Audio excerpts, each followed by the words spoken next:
આંચકા અનુભવાયા છે। ખાંભા તેમજ સાવરકુંડલાના મિતિયાળા પંથકમાં સતત ભૂકંપના આંચકા। ગત રાત્રિથી સવારના 9 વાગ્યા સુધીમાં ભૂકંપના 8 આંચકા અનુભવાયા છે। સાવરકુંડલાના મિતિયાળા ગામમાં સતત ભૂકંપના આંચકા। મિતિયાળા, ભાડ, નાનુણી, ધજડી, સાકરપરા, વાંકિયા, ખાંભા, ઇંગોરાળા સુધી ધરતીકંપનો આંચકો લાગ્યો છે। તો 5 કલાકમાં સતત 8 આંચકા આવતા સ્થાનિકોમાં ભયનો માહોલ છે। અમરેલીથી 43 કિલોમીટર દૂર ભૂકંપનું કેન્દ્ર બિંદુ નોંધાયું છે।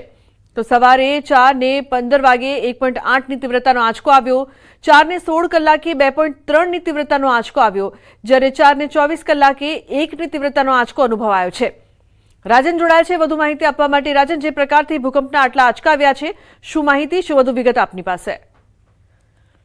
લુબના, આમ જોવા જઈએ તો છેલ્લા 5 વર્ષથી સાવરકુંડલાનું મિતિયાળા છે ભૂકંપનું કેન્દ્ર બિંદુ હોય તે પ્રકારનો માહોલ છે। વચ્ચે 2-3 વર્ષ સુધી ધરતી શાંત હતી, પરંતુ ફરી છેલ્લા 1 અઠવાડિયાથી આ ધરતી ધ્રુજી રહી છે। જેમાં ગઈકાલ રાતથી આજ સવાર સુધીમાં સતત 8 આંચકાઓ આવવાના કારણે લોકોમાં ભયનો માહોલ જોવા મળી રહ્યો છે। 1 પોઈન્ટથી લઈ અને 3.5 સુધીના આંચકાઓ આવવાના કારણે આ ધરતી સતત ધ્રુજી રહી છે। ગાંધીનગર સિસ્મોલોજીએ પણ આ વાતનો સ્વીકાર કર્યો છે, પરંતુ હજુ સુધી કોઈ જાનહાનિ કે કોઈ નુકસાનીના સમાચાર નથી। મિતિયાળા અને આસપાસના ગામોમાં સતત ધરતીના આંચકા આવી રહ્યા છે। જી બિલકુલ, આભાર સમગ્ર માહિતી બદલ રાજન। તો અમરેલીથી 43 કિલોમીટર દૂર ભૂકંપનું કેન્દ્ર બિંદુ। અમરેલી જિલ્લામાં ભૂકંપના આંચકા અનુભવાયા છે। લોકોમાં ડરનો માહોલ 8 વાર ધરાધ્રુજી હતી। ઉલ્લેખનીય છે કે ભૂકંપના આંચકા બાદ લોકોમાં ડરનો માહોલ જોવા મળી રહ્યો છે। ખાંભા, સાવરકુંડલાના મિતિયાળા પંથકમાં ભૂકંપ। તો ગત રાત્રિથી સવારના 9 વાગ્યા સુધી 8 આંચકા અનુભવાયા છે। ઉલ્લેખનીય છે કે અમરેલીથી 43 કિલોમીટર દૂર ભૂકંપનું કેન્દ્ર બિંદુ। પંચમહાલના ગોધરાના ચિખોદરા પાસે ટ્રેડર્સ નામની કંપનીમાં સ્ક્રેપ જથ્થામાં ભીષણ આગ લાગી। 2 ફાયર ફાઇટરની ટીમ ઘટના સ્થળે પહોંચી। રાત્રિના સમયે અચાનક આગ ફાટી નીકળી હતી। કંપનીના સંકુલમાં મૂકવામાં આવેલા સ્ક્રેપના મોટા જથ્થામાં આગ લાગી હતી। બનાવને પગલે ગોધરા સિટી મામલતદાર અને પોલીસની ટીમ પણ ઘટના સ્થળે પહોંચી હતી। ફાયર ફાઇટરોની 1 કલાકની ભારે જહેમત બાદ આગ પર સંપૂર્ણ કાબુ મેળવી શકાયો હતો। તો ભીષણ આગની ઘટનામાં કોઈ જાનહાનિ થવા પામી નથી। આગ લાગવાનું ચોક્કસ કારણ જાણી શકાયું નથી।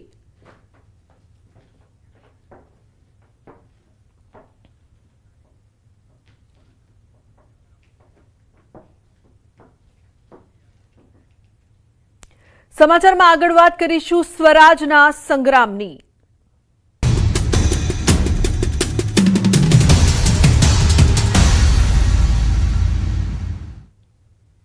રાજ્યના વધુ એક આઈપીએસ અધિકારી રાજનીતિમાં। રાજ્યના ટ્રાફિક આઈજી મનોજ નીનામાએ આપ્યું રાજીનામું। અરવલ્લીના શામળાજીમાં જાબ ચિતરિયાના વતની છે મનોજ નીનામા। તો સ્થાનિક સ્વરાજની ચૂંટણી લડવા માટે રાજીનામું આપ્યું છે। ભાજપમાં શામળાજીની જિલ્લા પંચાયતની ઓડ બેઠક પર ચૂંટણી લડવાના સંકેત।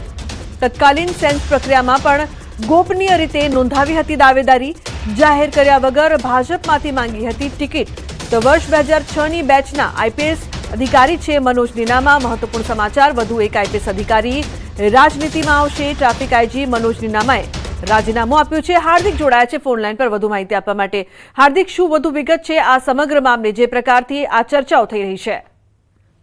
લુબના, ચોક્કસથી જે પ્રકારે સ્થાનિક સ્વરાજની ચૂંટણી લઈને હવે જે પાર્ટીઓ છે તે ઉમેદવારો જાહેર કરવામાં આવી રહ્યા છે તબક્કાવાર। આ સંજોગોમાં જ્યારે મોડાસા ખાતે જે સેલ્સ પ્રક્રિયા કરવામાં આવી હતી તેમાં જે મનોજ નીનામા છે, જેઓ ટ્રાફિકના આઈજી છે, આઈપીએસ છે 2006 બેચના, તેઓ પણ ત્યાં મુલાકાત લીધી હતી। ત્યારે કોઈને પણ ખબર નહોતી કે એમને સેલ્સ પ્રક્રિયામાં ભાગ લીધો છે અથવા તો ઉમેદવારી નોંધાવી છે। પરંતુ હવે જ્યારે તેમને રાજીનામું સોંપી દીધું છે, કારણ કે તેમને નિવૃત્તિમાં 3 મહિનાનો સમય બાકી છે, આ સંજોગોમાં હવે તેઓ સ્થાનિક સ્વરાજની ચૂંટણીમાં ભારતીય જનતા પાર્ટી તરફથી તેઓ ઉમેદવારી નોંધાવવા રહ્યા છે। અને સાથે જ જે શામળાજી જે જાબ ચિતરિયા ગામ છે, જે એમનું વતનનું ગામ છે, તે આવેલી બેઠક ઓડ બેઠક ઉપરથી તેઓ ચૂંટણી લડવાના છે તેવા હાલ સંકેત મળી રહ્યા છે। આ સંજોગોમાં જે હાલના ધારાસભ્ય છે ભિલોડાના, જે પૂર્વ આઈપીએસ છે પીસી બરંડા, જેઓ હાલ ધારાસભ્ય છે, મંત્રી છે, ત્યારે હવે તેમની પાછળ વધુ એક આઈપીએસ રાજનીતિમાં જોડાઈ રહ્યા છે। ભારતીય જનતા પાર્ટી સાથે જોડાઈ અને સ્થાનિક સ્વરાજની ચૂંટણીમાં જિલ્લા પંચાયત પંચાયતી બેઠક ચૂંટણી લડવા જઈ રહ્યા છે. ત્યાં ચોક્કસથી અરવલ્લી જિલ્લાની જે હવે આ ઓડ જિલ્લા પંચાયત બેઠક છે તે હવે હાઈ પ્રોફાઇલ બની રહી છે. આ સંજોગોમાં જિલ્લામાં હાલ રાજકારણમાં ગરમાવો જોવા મળી રહ્યો છે. રૂપના. જી બિલકુલ હાર્દિક, આભાર સમગ્ર માહિતી બદલ. તો ભાજપ પાર્લામેન્ટરી બોર્ડ બેઠક અંગે મહત્વના સમાચાર. મુખ્યમંત્રી નિવાસસ્થાને સવારથી લઈને મોડી રાત સુધી ચાલી ભાજપની પાર્લામેન્ટરી બોર્ડની બેઠક. ઉત્તર ગુજરાત અને સૌરાષ્ટ્રના 6 જેટલા જિલ્લાઓના ઉમેદવાર સંદર્ભે થયું હતું મંથન. બનાસકાંઠા, જામનગર, અમરેલી, ભાવનગર, સાબરકાંઠા અને બોટાદ જિલ્લાની બેઠકોની થઈ ચર્ચા. 6 જિલ્લાની મહાનગરપાલિકા, નગરપાલિકા, તાલુકા અને જિલ્લા પંચાયતની સીટોની ચર્ચા થઈ. તો નિર્ધારિત સમય કરતા વધુ સમય જતા ગઈકાલે બોલાવેલા અન્ય જિલ્લાઓને આજે બોલાવવામાં આવશે. ગૌતમ જોડાય છે વધુ માહિતી આપવા માટે ફોન લાઈન પર. ગૌતમ, શું વધુ વિગત સમગ્ર મામલે? જી બિલકુલ, ભારતીય જનતા પાર્ટીની ગઈકાલથી તે આવનારા દિવસ સુધી છે એ 3 દિવસ પાર્લામેન્ટરી બોર્ડની બેઠક જે છે તે યોજાવાની છે. બેઠકની અંદર સ્થાનિક સ્વરાજ્યની ચૂંટણીને લઈને નામો અંતર્ગતનું મંથન ભારતીય જનતા પાર્ટી દ્વારા કરવામાં આવી રહ્યું છે. જે અંતર્ગતની વાત કરીએ તો ભારતીય જનતા પાર્ટી 34 જિલ્લા, 84 નગરપાલિકા, 260 તાલુકા પંચાયત અને 15 મહાનગરપાલિકાના ઉમેદવારોનું મંથન કરી રહ્યું છે. જે અંતર્ગત ગઈકાલે મોડી રાત સુધી આ બેઠક જે છે તે પાર્લામેન્ટરી બોર્ડ જે છે તે ચાલી હતી. તે અંતર્ગત ઉત્તર ગુજરાત અને સૌરાષ્ટ્ર જિલ્લાના જે 6 જિલ્લાઓનું ઉમેદવારો અંગેનું મંથન જે છે તે થયું હતું. જે અંતર્ગતની વાત કરીએ તો ઉત્તર ગુજરાતની વાત કરીએ તો બનાસકાંઠા અને સાબરકાંઠાની જે ચર્ચા જે છે તે ગઈકાલે થઈ હતી. જ્યારે સૌરાષ્ટ્રની વાત કરીએ તો જામનગર, અમરેલી, ભાવનગર અને બોટાદ જિલ્લાઓની જે ચર્ચા જે છે ત્યાં પાર્લામેન્ટરી પ્રદેશ બોર્ડની અંદર થઈ હતી અને તે અંતર્ગત અનેક જિલ્લાઓને પણ બોલાવવામાં આવ્યા હતા. પરંતુ કશ્મકશ થઈ હતી. લાંબી બેઠક જે છે તે ચાલી હતી, મેરેથોન બેઠક ચાલી હતી, જેને લઈને કેટલાક જિલ્લાઓ આવ્યા હતા તેમને આજે ફરી સાંભળવામાં આવશે તે પ્રકારની વાત સામે આવી રહી છે. અને આજે પણ વિધિવત રીતે પાર્લામેન્ટરી પ્રદેશ બોર્ડની બેઠક જે છે તે ચાલશે અને બાકીના જિલ્લાઓનું મંથન જે છે તે આજે થવાનું છે. જી બિલકુલ, આભાર સમગ્ર માહિતી બદલ. અન્ય સમાચાર. રાજકોટથી દૂષિત પાણી અંગે સ્થાનિકોનો વિરોધ. ગોવર્ધન ચોક પાસે લોકોએ કર્યો છે વિરોધ. થાળી, વેલણ લઈને મહિલાઓએ નોંધાવ્યો છે વિરોધ. છેલ્લા 10 દિવસથી દૂષિત પાણીની સમસ્યા, પાણીમાં એસિડ અને ડ્રેનેજ જેવી દુર્ગંધની ફરિયાદ. દૂષિત પાણીના લીધે રોગચાળો ફેલાવાની ભીતિ. રાજકોટથી સંવાદદાતા હાર્દિક લાઈવ જોડાય છે વધુ માહિતી આપવા માટે. હાર્દિક, જે પ્રકારથી લોકોની સમસ્યા છે અને લોકોમાં રોષ પણ જોવા મળી રહ્યો છે, હાર્દિક, શું વધુ વિગતો છે આપની પાસે? ચોક્કસથી જે રીતના વાત કરવામાં આવે તો અત્યારે સ્થાનિકો છે તે વિરોધ કરી રહ્યા છે. ઉગ્ર વિરોધ છે તે અત્યારે કરવામાં આવી રહ્યો છે. બેન, શું કહેશો? અત્યારે વિરોધ છે, આપણે દ્વારા રસ્તા પણ રોકવામાં અમે રસ્તા ઉપર ચક્કાજામ કર્યું છે. શું કે અમને પાણીની પૂરેપૂરી સમસ્યા છે અને પાણી છે છતાં એનો અમે ઉપયોગ કરી નથી શકતા. ગટરનું પાણી અમારામાં પાણી ભરાઈ ગયું છે એટલે અમારે ટેન્કર રોજ મગાવવા પડે છે. આ પાણીનો આ લોકો સોલ્વ કરતા નથી. ચોક્કસથી અહીંયા અન્ય બહેનો છે. બેન, અત્યારે થાળી વેલણ ઓગાડી રહ્યા છે. હા, વિરોધ છે અમારે ગટરના પાણી સોસાયટીમાં ભળી જાય છે એટલા માટે. બસ અમે વિરોધ કરીએ છીએ. આટલા સમયથી અમારી માંગ પૂરી થતી નથી. બધા કોર્પોરેટરોને આવીને જોઈ જોઈને વયા જાય છે પણ અમારે પ્રશ્ન તો એને રહે છે. આજે 2-3 વર્ષથી આ પ્રશ્ન છે. મહિના દિવસ સુધી અમારા અમારા નળમાં ગટરનું પાણી જ આવે છે. લુબના અહીંયા જે છે રસ્તાઓ રોકવામાં આવી રહ્યા છે. રસ્તાઓ ઉપર જે સ્થાનિકો છે તે ઉતરી આવ્યા છે. બીજી તરફ ભારે ટ્રાફિક જામના દ્રશ્યો પણ જોવા મળી રહ્યા છે. સ્થાનિકોમાં પણ આક્રોશ છે. ભૂગર્ભ જળમાં જે છે એ દૂષિત પાણી મળી ગયું છે, ડ્રેનેજનું પાણી મળી ગયું છે અને એમના કારણે અનેક લોકોને ઝાડા ઉલટી થયા છે.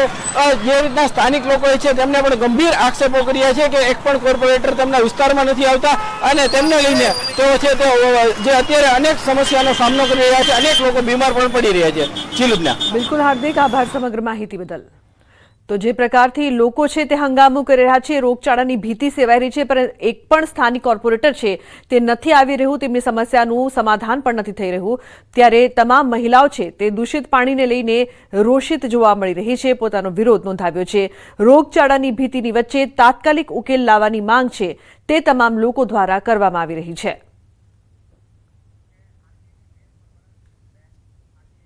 તો આરબીઆઈની પ્રેસ કોન્ફરન્સ થઈ રહી છે, સીધા જઈશું ત્યાં.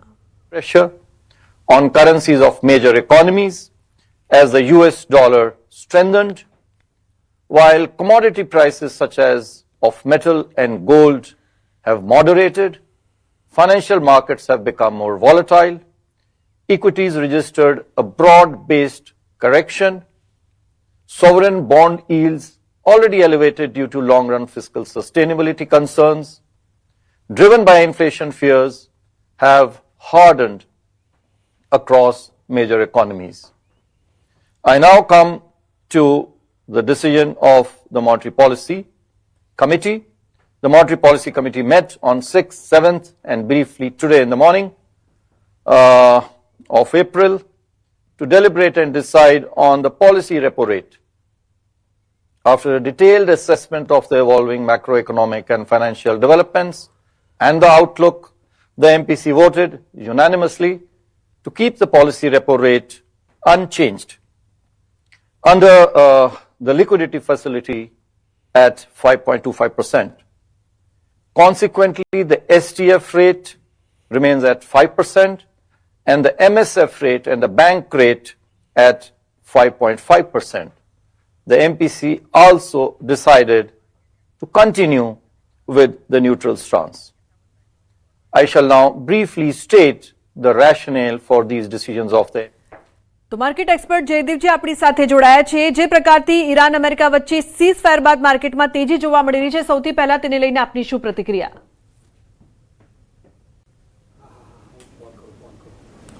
બિલકુલ, છેલ્લા 40 દિવસથી જે યુદ્ધની પરિસ્થિતિ હતી અને આજે વહેલી સવારે જે યુદ્ધ વિરામની વાત આવી છે તેનાથી દુનિયાભરના રાષ્ટ્રોની સાથે સાથે ભારતે પણ એક રાહતનો શ્વાસ લીધો છે. કારણ કે યુદ્ધની જે પરિસ્થિતિ નિર્માણ થઈ હતી તેના કારણે ભારતનો કોઈ પ્રત્યક્ષ કે અપ્રત્યક્ષ રોલ કોઈ યુદ્ધમાં નહોતો, પણ ઘણી બધી કોમોડિટીના ભાવ છે તે આસમાને પહોંચી ચૂક્યા હતા અને સપ્લાય ચેન હોય તે પણ સંપૂર્ણપણે ડિસ્ટર્બ થઈ ચૂકી હતી. ખાસ કરીને ગેસની અછતને લઈ ઔદ્યોગિક લેવલે પણ ઘણી બધી અસર ભારતમાં અને ગુજરાતમાં જોવા મળી હતી અને આંતરરાષ્ટ્રીય લેવલે જે ક્રૂડના ભાવ છે તે પણ આસમાને પહોંચી ચૂક્યા હતા. અને આજે વહેલી સવારે જે યુદ્ધ વિરામની વાત આવી ત્યાર પછી ક્રૂડના જે ભાવ છે તે 14 થી 15% ઘટી ચૂક્યા છે. તો આ વાત છે તે ભારત જેવી અર્થવ્યવસ્થા માટે ખૂબ જ પોઝિટિવ વાત ગણી શકાય. અને જેવી યુદ્ધ વિરામની વાત આવી ત્યાર પછી તમામ એશિયન રાષ્ટ્રોની સાથે ભારતની પણ જે શેરબજારની શરૂઆત થઈ તે ખૂબ જ તેજી સાથે થઈ. હાલમાં સેન્સેક્સ અને નિફ્ટીમાં જબરજસ્ત મજબૂતાઈ જોવા મળી રહી છે અને અત્યારે હાલમાં જ જે રીતે રિઝર્વ બેંક ઓફ ઇન્ડિયા દ્વારા ક્રેડિટ પોલિસી જાહેર કરવામાં આવી અને તેમાં વ્યાજ દરમાં કોઈ પણ જાતનો વધારો નથી કરવામાં આવ્યો તે પણ ખૂબ જ રાહતરૂપ સમાચાર ગણી શકાય. કારણ કે જે રીતે ફુગાવાનો દર વધી ચૂક્યો હતો અને ઘણી બધી કોમોડિટીના પ્રાઇસ ઉપર આવી ચૂક્યા હતા તેને લઈ અને આરબીઆઈ દ્વારા વ્યાજ દરમાં વધારો કરવામાં આવે તેવી પણ એક શક્યતા સેવાઈ રહી હતી. પણ જે રીતે રિઝર્વ બેંકની પોલિસી આવી છે અને વ્યાજ દર યથાવત રાખવામાં આવ્યા છે તે પણ એક સાનુકૂળ બાબત ગણી શકાય. બિલકુલ જયદીપજી, આરબીઆઈએ રેપો રેટ યથાવત રાખ્યા છે, સારા સમાચાર પણ છે, પણ તેની પાછળના કારણો અને જે મૂળભૂત કહી શકાય કે ક્રાઇટેરિયા છે તેની જો વાત કરવામાં આવે.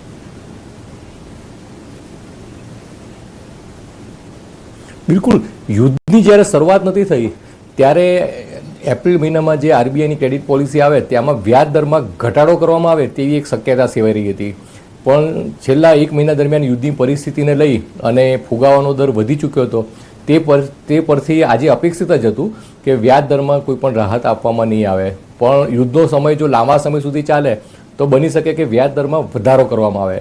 તો આજની જે પોલિસી છે તે પ્રમાણમાં ઘણી સૂચક ગણી શકાય અને આગામી સમયમાં જો ફુગાવો કંટ્રોલમાં આવશે તો ફરીથી વ્યાજ દરમાં ઘટાડાની શક્યતા પણ ઊભી થઈ શકે. બિલકુલ, આભાર અમારી સાથે જોડાવા બદલ. તો જે પ્રકારથી ભારતીય શેર બજારમાં મોટો ઉછાળો આવ્યો છે, સેન્સેક્સમાં 2500 થી વધુ પોઈન્ટનો ઉછાળો, તો નિફ્ટીમાં 750 થી વધુ પોઈન્ટનો ઉછાળો જોવા મળી રહ્યો છે. આપ નેતા ગોપાલ ઇટાલિયા વિરુદ્ધ મહેસાણા સિવિલ કોર્ટે ધરપકડ વોરંટ જાહેર કર્યો છે. 3rd એડિશનલ સિવિલ જજ અને જેએમએફસી બીઆર કારિયાની કોર્ટે આ આદેશ આપ્યો છે. વર્ષ 2020માં મહેસાણા સિટી પોલીસ મથકે નોંધાયેલી એફઆઈઆરના કેસમાં આ કાર્યવાહી હાથ ધરાઈ છે. તો કોર્ટે મહેસાણા સિટી પોલીસને ગોપાલ ઇટાલિયાની ધરપકડ કરી કોર્ટ સમક્ષ રજૂ કરવાનો નિર્દેશ આપ્યો છે. ઉલ્લેખનીય છે કે મહેસાણા સિવિલ કોર્ટે મોટો આદેશ કર્યો છે. મહેસાણા સિવિલ કોર્ટ દ્વારા ધરપકડ વોરંટ કાઢવામાં આવ્યો છે. જૂના એફઆઈઆરના કેસમાં કોર્ટની કાર્યવાહી. વડોદરા પાલિકાની ચૂંટણી પહેલા કોંગ્રેસને વોર્ડ નંબર 8માં ઝટકો લાગ્યો છે. પ્રદેશ કોંગ્રેસ દ્વારા 2 દિવસ પહેલા જાહેર કરાયેલા મહિલા ઉમેદવાર ઉર્મિલાબેન પરમારે હવે ચૂંટણી ન લડવાનો નિર્ણય લીધો છે. સસરાના નિધનના કારણે તેમણે આ નિર્ણય કર્યો હોવાનું જાણવા મળે છે. આ અંગે ઉર્મિલાબેને પ્રદેશ તેમજ શહેર કોંગ્રેસને સત્તાવાર જાણ કરી દીધી છે. હવે કોંગ્રેસ માટે નવા ઉમેદવારની શોધ પડકારરૂપ બની છે. વડોદરા મહાનગરપાલિકાની ચૂંટણીની જે પ્રથમ યાદી કોંગ્રેસ પાર્ટીની જાહેર થઈ હતી એમાં વોર્ડ નંબર 8માંથી અમારા ઉમેદવાર હતા શ્રીમતી ઉર્મિલાબેન હર્ષદભાઈ પરમાર, જેમના સસરાનું દુઃખદ નિધન થવાના કારણે એમને એમની જે ઉમેદવાર તરીકે અમે જે જાહેર કર્યા છે એ ઉમેદવારી પાછી ખેંચી છે. લેખિતમાં પક્ષને જાણ કરી છે. તો સ્થાનિક સ્વરાજની ચૂંટણીને લઈને રણશીંગુ ફૂંકાઈ ચૂક્યું છે. ત્યારે નર્મદા જિલ્લાની એકમાત્ર રાજપીપળા નગરપાલિકામાં સત્તાનું સુકાન મેળવવા રાજકીય પક્ષો એડી ચોટીનું જોર લગાવી રહ્યા છે. 7 વોર્ડની 28 બેઠકો માટે ઉમેદવારોના નામ નક્કી કરવાની કવાયત તેજ બની છે. રાજપીપળા નગરપાલિકાનું ગત પરિણામ જોઈએ તો 28 બેઠકોમાંથી 16 ભાજપ, 6 કોંગ્રેસ અને 6 અપક્ષના ફાળે ગઈ હતી. જોકે 5 વર્ષના શાસન બાદ સ્થાનિકોમાં ક્યાંક સંતોષ તો ક્યાંક રોષ જોવા મળી રહ્યો છે. ત્યારે ન્યૂઝ 18 ગુજરાતીની ટીમે જાણવાનો પ્રયાસ કર્યો કે જનતાના મનમાં શું છે. સ્થાનિક સ્વરાજ્યની ચૂંટણીઓની તારીખો જાહેર થઈ ચૂકી છે. ત્યારે નર્મદા જિલ્લાની વાત કરીએ તો નર્મદા જિલ્લામાં જિલ્લા પંચાયત, તાલુકા પંચાયત અને રાજપીપળા નગરપાલિકાની ચૂંટણી જાહેર થઈ ચૂકી છે. તમામ પક્ષોએ પોતાની જે ઉમેદવારો છે જેમના સેન્સ પણ લઈ ચૂક્યા છે.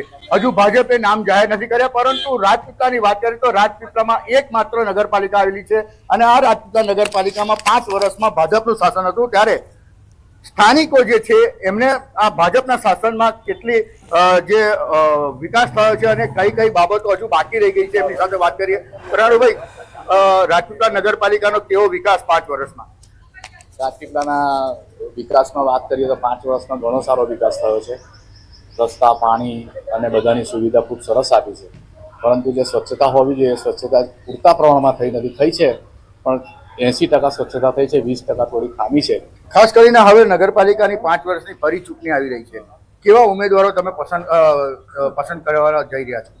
અમે શિક્ષિત ઉમેદવારો પસંદ કરવા જઈ રહ્યા છે જે નગરની સારી રીતે વિકાસ કરી શકે. તે છતાં પણ જે રાજપીપળાના ઘણા બધા એવા વોર્ડ છે જ્યાં પાણીની સમસ્યા તકલીફ ફૂલ છે.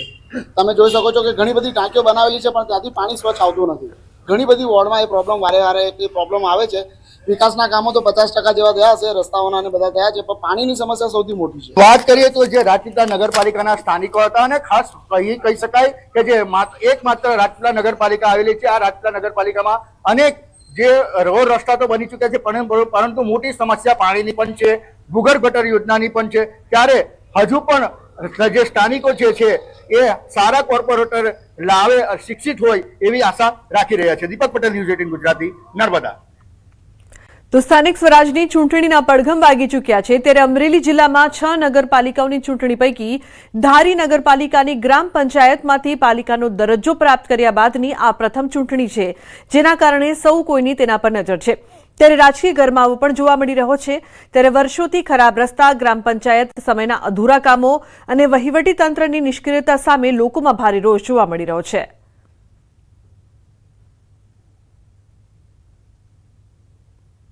ધારી નગરપાલિકાની ચૂંટણીમાં સારા ઉમેદવારો આવે તો ગામનો વિકાસ થઈ શકે છે એમ છે. કેમ કે અત્યાર સુધી ગ્રામ પંચાયત હતી ત્યારે નાના માણસો હતા, એકબીજાને ઓળખતા, આંખની શરમને હિસાબે એકબીજાના કામ થતા હતા.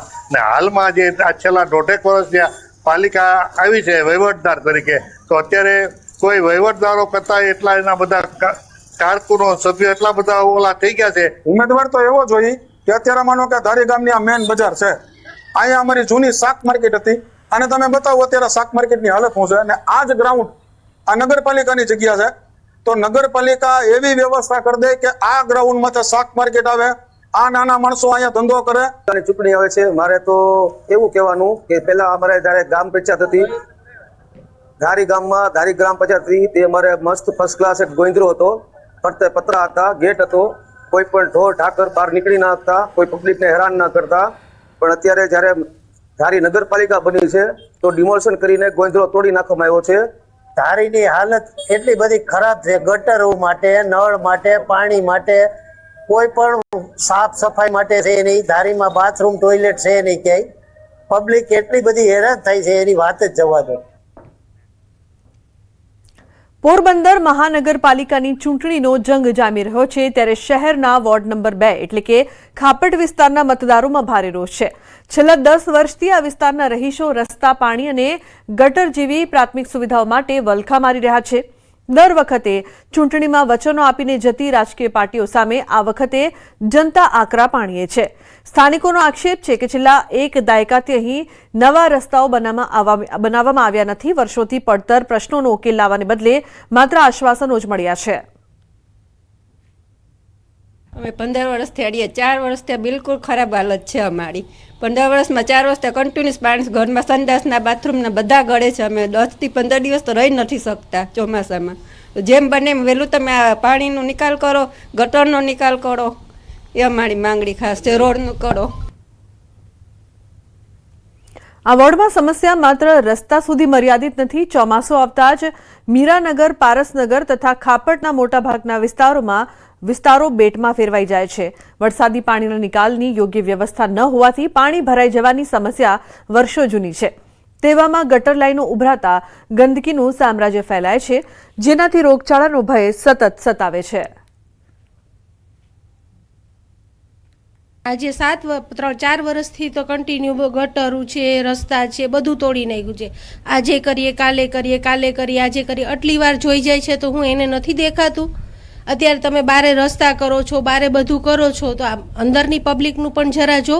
અંદરની પબ્લિક પણ તમને મત આપે છે, નથી આપતી એમ નથી કે આલો ગામમાં જ બધા બધું આપે છે, ગામની બારોબાર કોઈ મતદાન નથી કરવા આવતું. તો અંદરના માણસોનું પણ વિચારો. અંદરના માણસોની કેવી કેપેસિટી છે એ તો તમે અંદર આવીને જોઈ જાઓ. રાજકીય પક્ષો ચૂંટણી ટાણે જ વિસ્તારમાં મત માંગવા નજરે પડે છે. સ્થાનિકોના જણાવ્યા અનુસાર જ્યારે પણ ચૂંટણી આવે ત્યારે નેતાઓ મોટા મોટા વચનોની લાણી કરે છે, પરંતુ જીત્યા પછી કોઈ નેતા વિસ્તારની મુલાકાત લેવાની તસદી પણ લેતું નથી. આ વખતે મતદારોનો મૂડ બદલાયો છે. ખાપટની જનતા હવે કામ નહીં તો મત નહીંના મિજાજમાં છે. અમારે છે ને ભાઈ, જો આ રસ્તા સિમેન્ટ રોડ હતા એ તોડી નાખ્યા ને રસ્તા આવા ખાડા ખવસિયા કરે ને ગટરું તોડી નાખી. આ 2-3 વર્ષના ઘરમાં પાણી ભરાઈ જાય છે અમારા. ને પછી એમાં આ ગટર થાય ને એટલે ગંધારું પાણી બધી આવે અંદર રૂમમાં. ને પછી અમે બીમાર બધાય પડી જઈએ. તો હવે આ ગટર કરી દે, રસ્તા કરી દે, એ અમારો પ્રોબ્લેમ છે મોટામાં મોટો. તંત્રએ વિચાર કરવો જોઈએ કે ભાઈ અહીંયા કોઈક મોટો ઉદ્યોગ આવવો જોઈએ, અથવા અહીંની લેડીઝ છે એને કંઈક એવું સારું ઘર બેઠા કમાવા મળવું જોઈએ કે એ લોકોને એમ થાય કે ના ભાઈ હવે અમે સારી રીતે વ્યવસ્થિત બધું કરી શકીએ એમ છે. એવા બધા જ પ્રશ્નોનો હલ જ્યારે નીકળશે ને ત્યારે પોરબંદર આગળ આવી જશે. તો વલસાડના પારડીના ગોઈમા ગામમાં સ્થાનિક સ્વરાજની ચૂંટણીને લઈને રાજકીય માહોલ ગરમાયો છે. મીંઢોળી ફળિયામાં છેલ્લા 25 વર્ષથી પાકો રોડ ન બનવાના કારણે ગ્રામજનોએ નારાજગી વ્યક્ત કરી છે. તેઓએ રોડ નહીં તો વોટ નહીંના નારા સાથે ગામમાં બેનર લગાવીને ચૂંટણીનો બહિષ્કાર કર્યો છે. સ્થાનિકોનું કહેવું છે કે ચોમાસામાં શાળાએ જતા બાળકોને ખૂબ મુશ્કેલીનો સામનો કરવો પડે છે. ત્યારે અગાઉ અનેક વખત રજૂઆતો છતાં રોડ નહીં બનતા આખરે તેઓએ ચૂંટણીનો બહિષ્કાર કર્યો. 25 વર્ષથી ઉપર રસ્તો બનતો નથી. એને અમે કઈ જાહેરાત કરી, એને રોડ બનશે તો જ વોટ આપશું એવું અમે એ લોકોને કીધું છે. ચોમાસામાં કે એટલી તકલીફ કે અમારે ત્યાં બાજુમાં સ્કૂલ છે, સ્કૂલની બાજુમાં એક વડ છે, વડની બાજુમાં શિક્ષક લોકો કે છોકરા લોકોએ આવવાના માટે બી નાળું એ લોકોએ લખ્યું નથી. એ હિસાબે અમે એ લોકોને વોટિંગ આપતા હતા, પણ તે છતાં બી એ લોકોએ હજુ સુધી કંઈક આજે 25 વર્ષ થઈ ગયા ત્યાં સુધી પણ હજુ આ રોડની કંઈ એ લોકોએ કંઈ બંદોબસ્ત કર્યો નથી. જૂનાગઢ મહાનગરપાલિકાના વિકાસ કામો પર સવાલો ઉઠ્યા છે. વોર્ડ નંબર 7ના ગિરિરાજ રોડ પર થોડા મહિના પહેલા બનાવાયેલી સીસી રોડમાં ખામીઓ સામે આવતા ફરીથી રોડ તોડીને કામગીરી શરૂ કરવી પડી છે. જૂનાગઢ શહેરમાં વિકાસના કાર્યો ચાલી રહ્યા છે. ભૂગર્ભ ગટર, રસ્તા સહિતની કામગીરીઓ કરવામાં આવી રહી છે, પરંતુ તેમાં લોટ પાણીને લાકડા જેવી સ્થિતિનું નિર્માણ થઈ રહ્યું છે.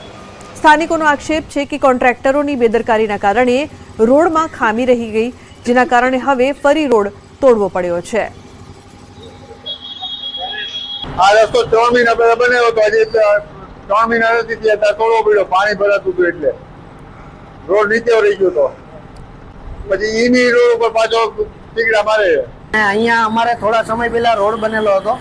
હવે એ રોડની કામગીરી પૂર્ણ થઈ ત્યારબાદ વરસાદ આવેલો, વરસાદનું પાણી અહીંયા ભરાયેલું, એની કમ્પ્લેન થયેલી અને એને હિસાબે પાછો રોડ બનાવવાની કામગીરી શરૂ થયેલ છે. જે રોડની કામગીરી શરૂ થઈ જાય એમાં અડધો રોડ આ બાજુ ખોદી, અડધો રોડ પાછળની સાઈડ ખોદ્યો, બાકીનો વચ્ચેનો રોડ એ સિટી જેમ હતો એમને જ છે. મેયર અને બાંધકામ સમિતિના ચેરમેને કોન્ટ્રાક્ટરની ભૂલ સ્વીકારી છે અને ફરી કામગીરી શરૂ કરવાની વાત કરી છે, જ્યારે વિપક્ષે આને પ્રજાના પૈસાનો બગાડ ગણાવ્યો. ગઈ વખત રોડ જે બનાવવામાં આવ્યો હતો એ દ્વારકા એજન્સીની અંદર બનાવવામાં આવ્યો હતો. ક્યાંક ને ક્યાંક પાણીના જોબ રહેવાને કારણે દ્વારકેશને ફરી પાછા કોન્ટ્રાક્ટરોને બોલાવી અને એના ખર્ચેથી પાછો જ્યાં તોડવું પડે ત્યાં તોડી અને ફરીથી આખો વ્યવસ્થિત રોડ થઈ જાય અને પાણીના પ્રશ્નનું સોલ્યુશન થઈ જાય એના માટે તાત્કાલિક ધોરણે સૂચના આપી અને કામગીરી ચાલુ કરાવેલ છે. અમૃત પેલેસ રોડ આશરે 1.5 થી 1.5 વર્ષ પહેલાં બનેલો છે, પણ એમનો ઢાળ મેન્ટેન ન હોવાથી જે અમૃત પેલેસની સામે પાણી ખૂબ જ ભરાયેલું રહે છે ચોમાસા દરમિયાન. તો જે તે એજન્સી છે એમને અમે કહી અને એ પાણીનો નિકાલ કરવા માટે, એમનો ઢાળ મેન્ટેન કરવા માટે એ લોકોએ અત્યારે કામગીરી ચાલુ કરેલ છે. કે જે અમૃત પેલેસ વાળો એક રોડ છે એ રોડ પણ હમણાં આપણે જોઈએ કે સારામાં સારી ક્વોલિટીનો જે રોડ કહેવાય એ એકદમ તદ્દન નવો રોડ છે, એને તોડી નાખવામાં આવ્યો છે કારણ કે એમાં ઢાળનો પ્રશ્ન થયો છે. ત્યારે એવી વાત મળે છે કે જે પાછળના અને આગળના જે રોડ છે એ રોડ ઊંચા થઈ જતા આ રોડ છે એ સ્વિમિંગ પુલની જેમ ઊંડો થઈ ગયો હતો અને લોકોના ઘરોમાં પાણી ભરવા માંડ્યા હતા.